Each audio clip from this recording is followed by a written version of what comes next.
Halo semuanya, belakangan ini banyak banget ya konten yang bahas perekonomian global tahun 2023 yang katanya bakalan gelap banget. Kayaknya ngeri banget ya, tapi di sini gue mau tenangin teman-teman semua, jangan panik, jangan takut, walaupun mungkin krisis ini akan susah, tapi gue yakin ya dari setiap krisis itu akan ada orang kaya baru yang berhasil memanfaatkan sebuah krisis. Dan gue akan jelasin di video ini kira-kira gimana cara kita mengatasi krisis dan emiten apa yang menarik untuk diserok supaya nanti setelah krisis kita bisa dapat cuan banyak. So, udah pasti videonya akan menarik, jadi pastikan teman-teman nonton sampai selesai.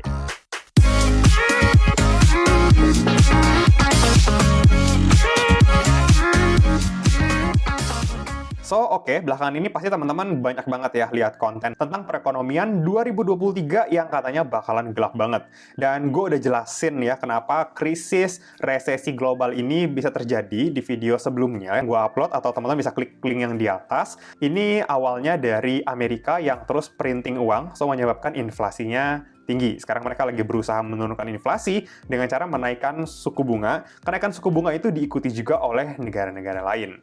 Dan salah satunya adalah Indonesia. Makanya banyak banget juga berita, bahkan pejabat publik kita ada beberapa yang ngomong kalau 2023 itu bakalan gelap ya. Kita harus siap-siap, dan even IMF ini juga udah inget ini, 2023 akan gelap dan banyak goncangan. Terus even Ibu Sri Mulyani, Menteri Keuangan kita, dia juga bilang kalau ekonomi di 2023 itu bakalan berat. Tapi menurut gue yang jauh lebih penting adalah gimana caranya kalau misalkan resesi global ini harus terjadi, ya udah harus terjadi, nggak apa-apa. Kita kan nggak bisa ngapa-ngapain juga. Tapi kita bisa mempersiapkan diri kita untuk atur strategi nih, kira-kira emiten apa aja ya di saham yang akan kita serok, yang akan kita buy on weakness, kalau misalkan marketnya drop banyak gitu ya di 2023. Karena ya udah nanti ekonomi akan membaik 2024, 2025 kita bisa take profit kan, yang udah kita serok murah di tahun 2023. Kalau misalkan resesi global itu terjadi di Amerika, di Eropa, tapi gue yakin Indonesia mungkin belum lah ya secara ini, tapi dampaknya akan ada karena akan ada outflow.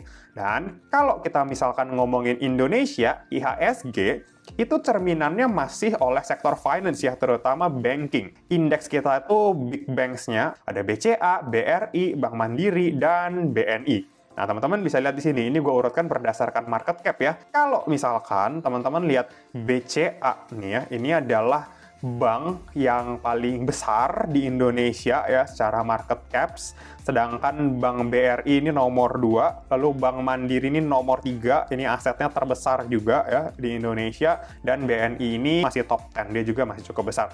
Dan kalau misalkan kita jumlahkan keempat big banks ini, itu totalnya kurang lebih 2.300 triliun. Sedangkan IHSG itu total semua company ya yang ada di IHSG itu 9.100 triliun.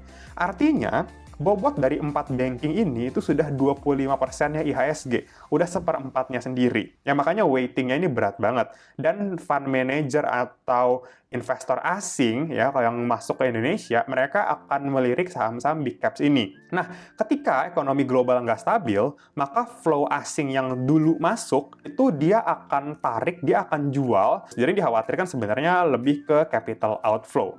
Dan kalau misalkan nanti IHSG-nya drop, pasti karena pembobotan banking ini besar, maka 4 banking ini yang akan ngedrive IHSG untuk turun. Makanya kalau kita lihat BCA, BRI, Mandiri-nya merah, itu most likely IHSG hari itu akan merah karena bobotnya emang besar di sini. Nah, itu kalau turun ya. Kalau misalkan ternyata nanti IHSG berhasil recover, pasti bank-bank ini juga yang naiknya akan besar. Nah, ini akan gue bahas di video ini. Kira-kira opportunity-nya gimana? Mudah-mudahan bisa membantu teman-teman untuk nggak panik dan justru malah bisa dapat harga yang lumayan murah ya. Gue akan bahas mulai dari BCA ya, lalu BRI dan Mandiri, lalu terakhir Bank BNI sesuai market cap. Oke, kita langsung meluncur aja ke chartnya. Oke, sekarang yang teman-teman lihat di sini, ini adalah chartnya Bank BCA di time frame daily. Gue udah gambarin uptrend channelnya, dan memang BCA ini masih cukup bagus ya, uptrendnya masih terus konsisten membentuk higher high dan higher low. So, kita bisa bilang structure-nya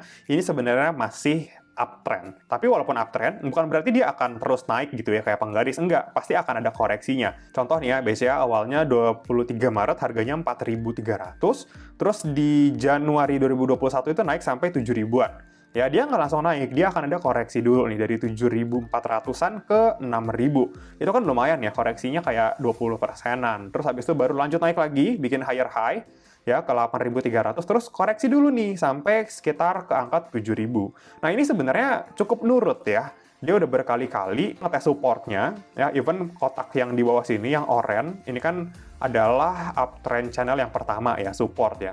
Nah, terus kotak oranye yang kedua di sini, ini adalah support kuat nih, karena udah ketemu ada support horizontal ya, karena sebelumnya adalah resisten di sini, terus secara uptrend ini juga support. Sekarang ada kemungkinan dia akan koreksi juga nih, ya, karena memang kondisi globalnya lagi kurang oke, dan dia berpotensi untuk nyari supportnya lagi. Support apa? Support uptrend nih di sini.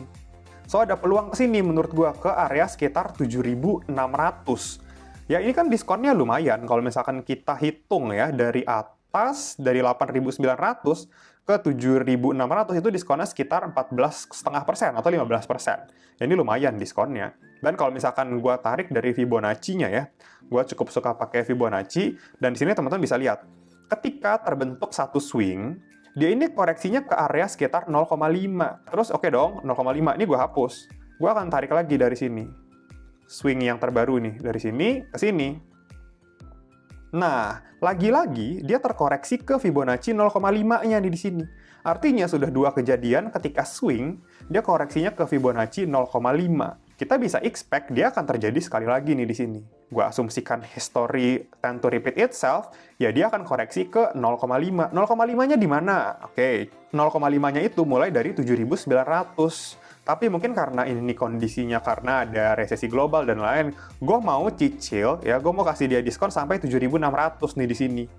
Karena pas, ini bukan cuma support Fibonacci, tapi dia juga kena support trendline-nya. So, best buy-nya menurut gue di kotak kuning, di area 7.600. Tapi dari 7.900 udah mulai boleh cicil. Ini menurut gue cukup oke untuk buy on weakness Bank BCA.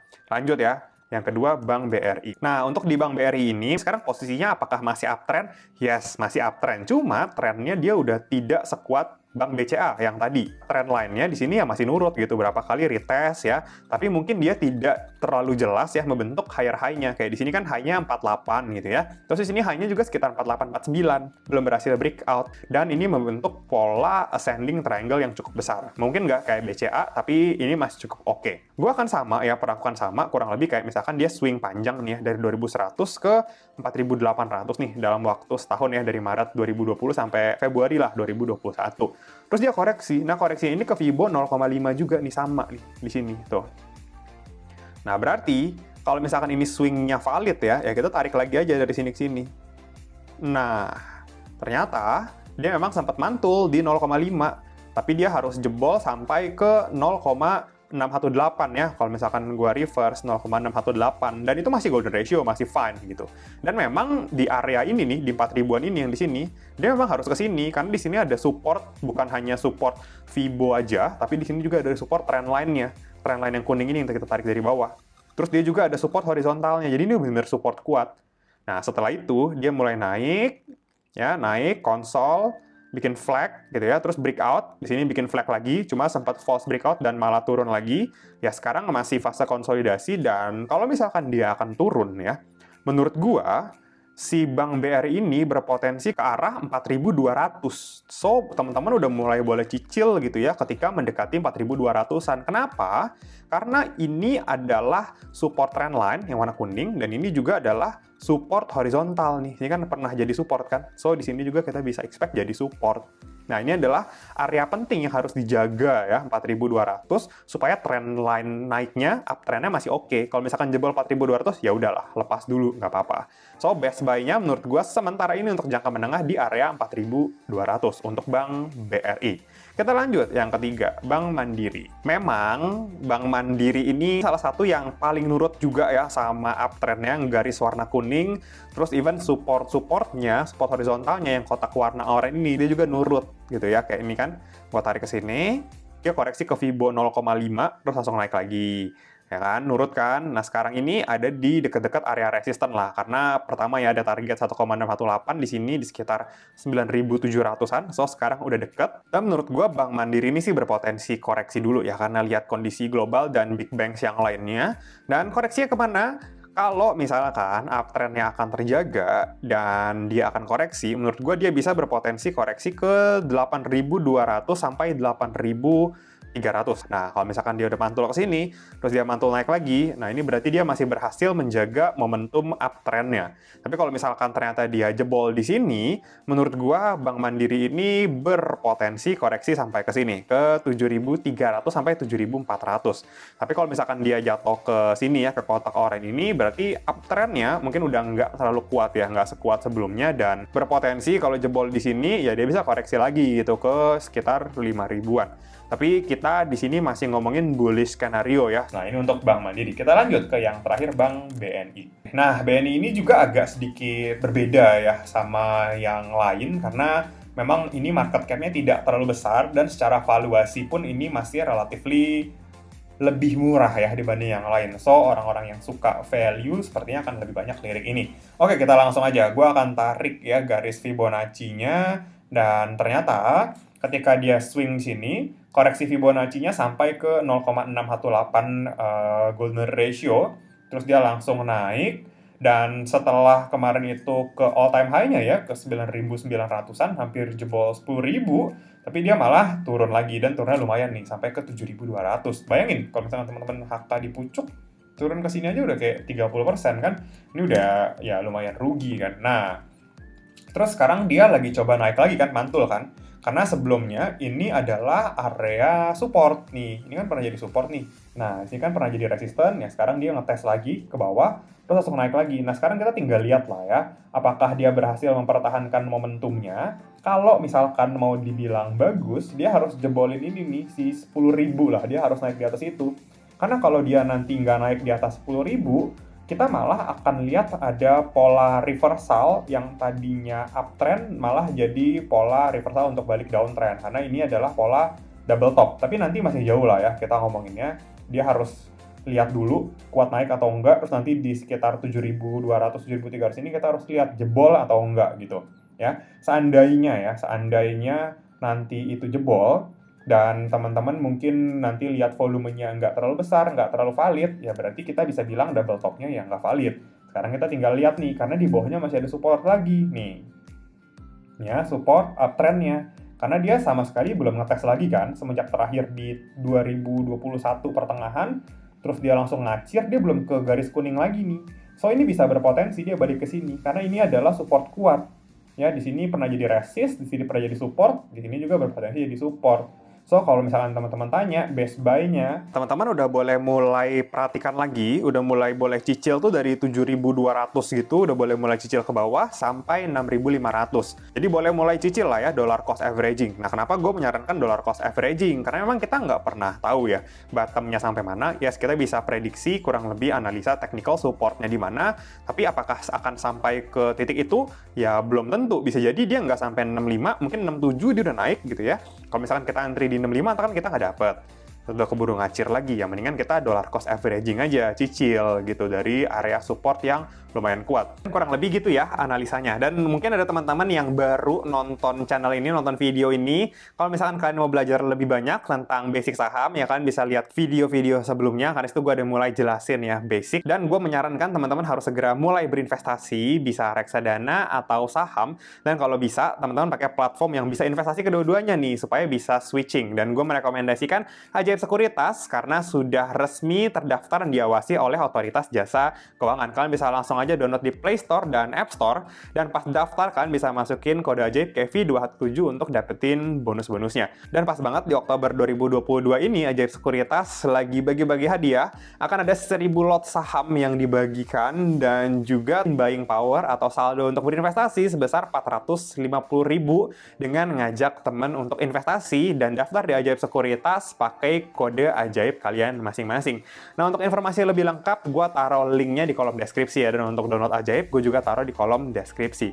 So, buruan mulai investasi, jangan sampai kita kehilangan kesempatan untuk dapetin cuan dan memanfaatkan resesi ini untuk jadi lebih kaya beberapa tahun ke depan. Oke, mungkin sekian dulu video kali ini. Semoga bisa bermanfaat dan jadi tambahan referensi untuk teman-teman semua. Happy investing, thank you! Sekian dulu ya video kali ini. Jangan lupa like, comment, subscribe, dan share video ini supaya bermanfaat bagi orang lain. Thanks for watching and see you on the next video.